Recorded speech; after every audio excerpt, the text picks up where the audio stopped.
Adobe animate जो होता है ये एक एनिमेशन सॉफ्टवेयर होता है। इसका पुराना जो नेम है वो फ्लैश के नाम से है, एडोब फ्लैश के नाम से है। और उसके भी अगर हम पीछे जाते हैं तो वो आपको मिलेगा मैक्रोमीडिया के नाम से। ठीक है, तो फर्स्ट जो था मैक्रोमीडिया था, उसके बाद एडोब वालों ने इसको खरीद के इसको एडोब फ्लैश कर दिया है। अब एडोब वालों ने ही इसका नाम बदल के एनिमेट। इसका यूज़ किस लिए किया जाता है?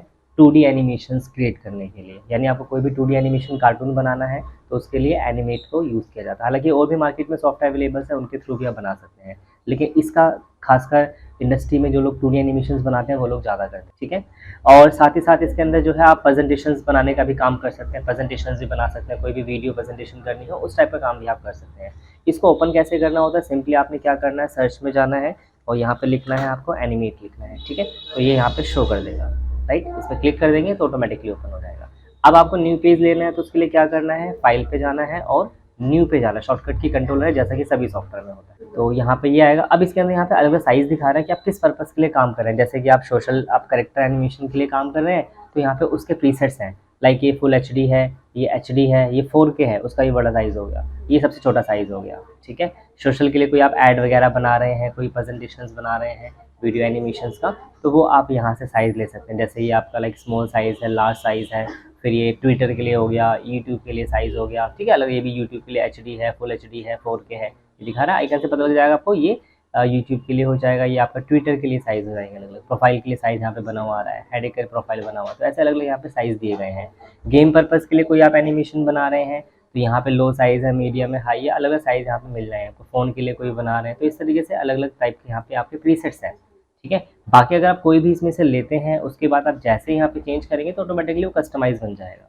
ठीक है, तो अपने हिसाब से आप चेंज कर सकते हैं, उसकी विड्थ क्या रखनी है, हाइट क्या रखनी है। फिर आता है फ्रेम रेट। फ्रेम रेट क्या होता है? इसको शॉर्ट में FPS भी बोलते हैं। क्या बोलते हैं? FPS, यानी फ्रेम पर सेकेंड। ठीक है, फ्रेम जो होता है वो सेकंड से भी छोटा होता है। जैसे आपका आवर है, मिनट है, सेकंड है, फ्रेम है। ठीक है, जैसे 1 आवर के अंदर आपके 60 मिनट्स होंगे, फिर 1 मिनट के अंदर 60 सेकंड्स होंगे। ऐसे ही 1 सेकंड से भी छोटा होता है फ्रेम। तो अगर हम 1 सेकंड की बात करेंगे, अभी इसके हिसाब से 1 सेकंड के अंदर 30 फ्रेम्स होंगे। कितने? 30, यानी कि 30 फ्रेम्स होंगे। अगर मैं 30 फ्रेम तक एनिमेशन करूँगा तो वो हमारा 1 सेकंड की एनिमेशन बनेगी। अंडरस्टूड? अब यहाँ से क्या करना है, आपने क्रिएट कर देना है। उसके अलावा आप देखोगे ना, यहाँ पे पहले से बने हुए कुछ डिज़ाइंस भी हैं, यानी कि एनिमेटेड कैरेक्टर्स भी हैं, आप उनको भी देख सकते हैं यहाँ से। ठीक है, जैसे लाइक आपको क्या करना है, आपको ये देखना है, इस पर क्लिक करेंगे, टाइम लेगा, ये देखिए। तो अब आप इसको देख सकते हैं। इसको प्रीव्यू देखने के लिए क्या करना होता है, कंट्रोल एंटर से जो भी एनिमेशन यहाँ बनी है उसका आप प्रीव्यू देख सकते हैं फुल स्क्रीन में। तो आप यहाँ पे देख लीजिए, प्ले करके एंटर करेंगे तो यहीं पे शो हो जाएगा। अभी फुल स्क्रीन में कोई प्रॉब्लम आ रही है जिस वजह से नहीं आ रहा, तो आपको यहीं दिखाते रहो, आपने एंटर करना है तो यहीं पे ही वो शो हो जाएगा। ये देखिए इस तरीके से एनिमेशन।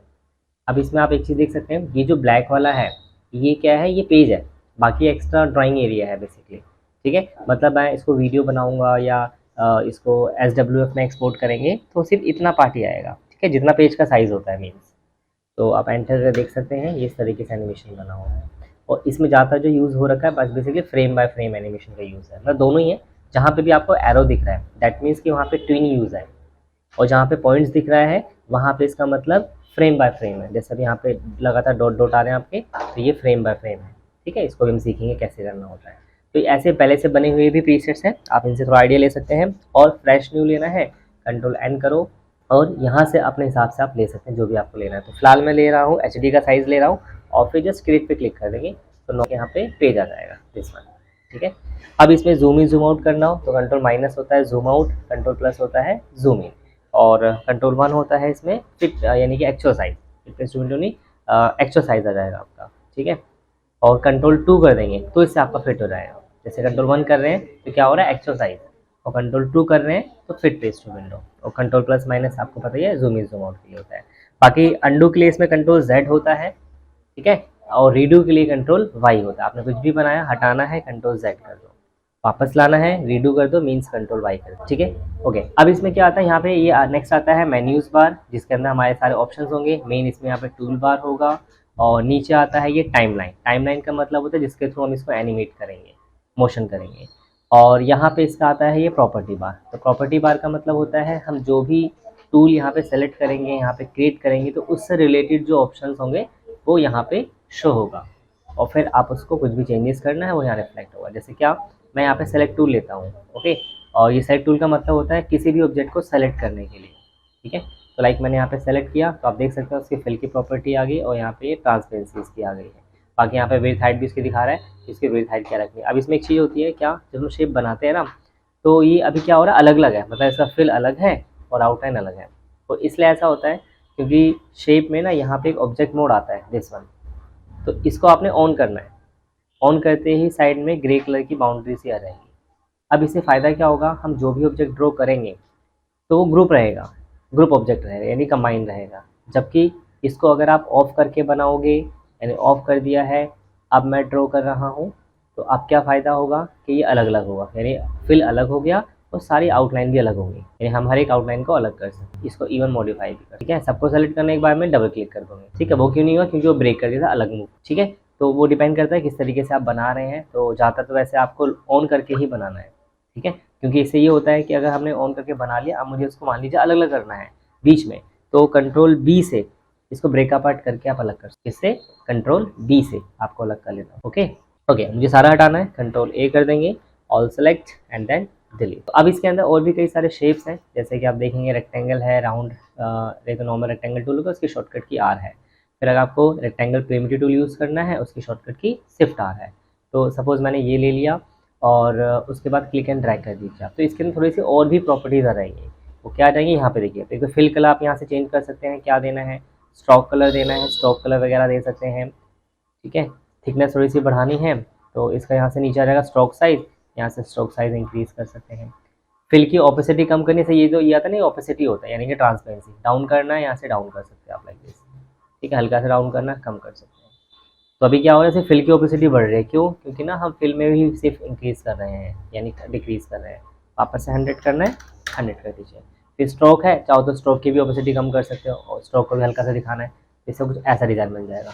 में आपको अंदर डार्क दिखेगा, पीछे लाइट दिखेगा, ऐसा डिज़ाइन टाइप बन गया आपका, ठीक है, क्योंकि हमने सिर्फ और सिर्फ स्ट्रोक की ऑपेसिटी कम की थी। इसको वापस से 100 कर देते हैं तो ये कंप्लीट हो जाएगा, ठीक है। बाकी फिर स्ट्रोक का स्टाइल भी आता है कि कैसे आपको डॉटेड में देने हैं, डैश में देना है, वो भी आप दे सकते हैं। थोड़ा कम करो क्योंकि इसमें काफ़ी गैप नहीं है, जिसकी वजह से पता नहीं चल रहा है। कम करेंगे तो दिखाई देगा, ये देखिए अब ऐसा आ रहा है, ठीक है। बाकी गैप वैप बढ़ाना है वो आगे देखेंगे, यहाँ पे सेटिंग ऑप्शन होता है, वो सब आप एडजस्ट कर सकते हैं। बाकी और भी इसके यहाँ पे ये तो नहीं आएगा इसमें, फिर ये स्केल वगैरह। हाँ, अब इसमें मेन एक और आता है ऑप्शन आपके पास, रेक्टेंगल ऑप्शन। मतलब जैसे मैंने बना तो दिया, अब मुझे इसको राउंड करना है तो यहाँ से हम राउंड भी कर सकते हैं। अभी कौन सा ऑप्शन है, ये है। तो यानी एक जगह पे राउंड करेंगे तो सब जगह पे अपने आप हो जाएगा, ठीक है।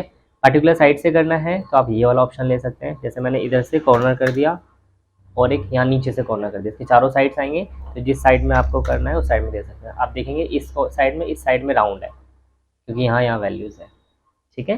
तो इस तरीके से कर सकते हैं। फिर नेक्स्ट यहाँ पे आता है आपके पास उसी के अंदर, अब इसी के जो टूल्स हैं वो अगर आपको ओपन करने हैं, ओपन नहीं हो रहे हैं, तो क्या करोगे आप, इसी के अंदर प्रेस करके रखेंगे तो खुल जाएगा ये। मतलब माउस को लेफ्ट बटन जो है वो आपको प्रेस करके रखना है, होल्ड करके रखना है, तो अपने आप आ जाएगा। फिर आपको जो चाहिए टूल उस पर माउस को क्लिक करके छोड़ दो तो वो आ जाएगा। अब यहाँ से जो भी ड्रॉ करना है वो ड्रॉ कर लीजिए। अब हर बार जो हमने लास्ट प्रॉपर्टी सेट की उसके हिसाब से कलर कॉम्बिनेशन आएगा। फिर इसी के नेक्स्ट आता है ओवल प्रिमिटिव, फिर इसके अलग पैरामीटर्स आ जाएंगे। इसमें क्या आ जाएंगे, ठीक है। अब इसमें क्या फ़ायदा है, इसमें आप नीचे जब आएंगे तो ये ओवल के कुछ एक्स्ट्रा पैरामीटर्स आएंगे। एक तो इसका एंगल आएगा, कहाँ से आपको कितना कट दिखाना है, एंड एंगल है, जैसे ये स्टार्टिंग एंगल हो गया और ये एंडिंग एंगल हो, तो ये भी आपको कम ज़्यादा करना है, वो भी आप, ठीक है।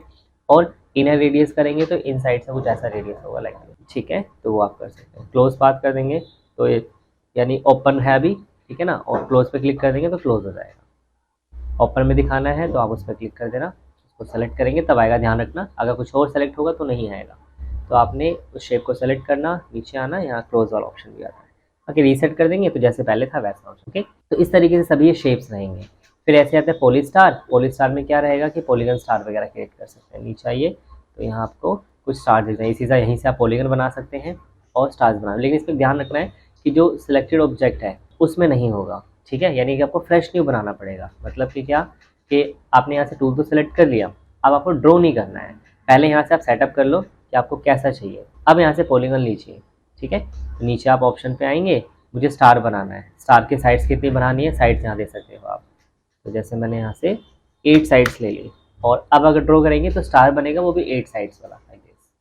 अब इसका जो ये रेडियस है कम करना है, तो यहाँ से स्टार पॉइंट आता है, इसमें तो नहीं होगा, अब जो नया बनाएंगे उसमें होगा। जैसे मैंने 0.2 ले लिया, और अब जो बनाएंगे तो ज़्यादा अंदर आ रहा है, यानी कि बढ़ाना पड़ेगा आपको। और अगर मैं 0.9 लेता हूँ और फिर ड्रॉ करते हैं तो ऐसा। तो यहाँ तक कोई डाउट कन्फ्यूज़न? ठीक है। अब इसमें क्या मैंने बताया था आपको, अगर ऑब्जेक्ट को सेलेक्ट करना है तो क्या यूज़ करना है, सिलेक्शन टूल। शॉर्टकट की क्या है इसकी, वी। फिर एक आता है सब सिलेक्शन टूल। इससे क्या होता है कि आप किसी भी ऑब्जेक्ट का एंकर पॉइंट वगैरह को एडिट कर सकते हैं। जैसे देखिए मैं सबको डिलीट कर रहा हूँ फिलहाल, और हमने यहाँ से लाइक पोली स्टार ले लिया, और स्टार ही मैं ले रहा हूँ, और इसको मैंने 5 साइड्स कर दिया, और ये जो है 0.5 कर दिया। एंड देन इसका जो डॉटेड है ये नॉर्मल प्लेन ले लिया, एंड कलर तो ठीक है। अब यहाँ पे हमने ड्रॉ किया तो ऐसा स्टार बन के आ गया। तो अब मुझे अगर मान लीजिए इसके पॉइंट्स में चेंज करना है तो क्या करना है आपने, इसी के अंदर आपने रख देना है सब सिलेक्शन टूल। ठीक है, इससे क्या फ़ायदा रहेगा कि आप इसके पॉइंट्स वगैरह को एडिट कर सकते हैं। ये देखिए जितना भी एडिट करना है, कंट्रोल माइनस कर सकते हैं, तो जहाँ से भी जैसे एडिट करना है उस पर जाओ और क्लिक एंड ड्रैग करके एडिट कर सकते हैं।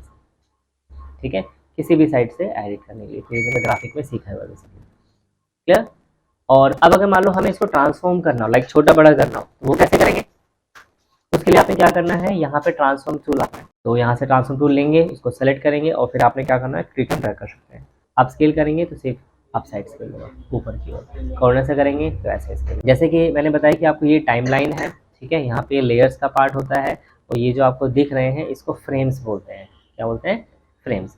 और ये जो होता है ये टाइमलाइनर का यानी कर्सर होता है, कि कर्सर आपको कहाँ रखना है बेसिकली, यानी कि पॉइंट्स आपका, इसी से आपको जो एनिमेशन है वो प्ले होगा यहाँ से। ठीक है, चलिए तो इतना प्रैक्टिस कर लीजिए, बाकी नेक्स्ट क्लास में सीखते हैं।